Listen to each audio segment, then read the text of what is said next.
আসসালামু আলাইকুম রহমতুল্লাহ বারাকাতু।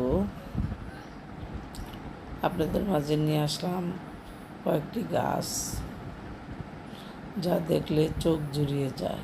গাছ এত সৌন্দর্য একটা প্রাকৃতিক দৃশ্য বা প্রাকৃতিক সৌন্দর্য। তো যাই হোক, আমরা সবাই যদি যেখানে একটু জায়গা পাই সেখানে ছোট গাছ লাগাবো অক্সিজেন সংগ্রহ করার জন্য। গাছ থেকে আমরা সবচেয়ে ভালো অক্সিজেন পাই। আমরা এখন যে খাবার দাবারের বিষ পান করি তাতে অক্সিজেনেরও প্রয়োজন আছে। আমরা ঘরে একা বন্দি হয়ে থাকি। গাছ নিয়ে যত্ন করে গাছ লাগালে আমরা সেখান থেকেও ভালো থাকতে পারি, মনকে সচ্ছলতা রাখতে পারি।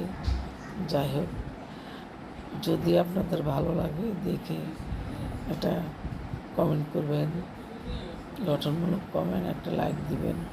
এটা হচ্ছে আমার বাথরুমের তাক আয়নার উপরেকার গাছ। সবার প্রতি রইল আন্তরিক ভালোবাসা।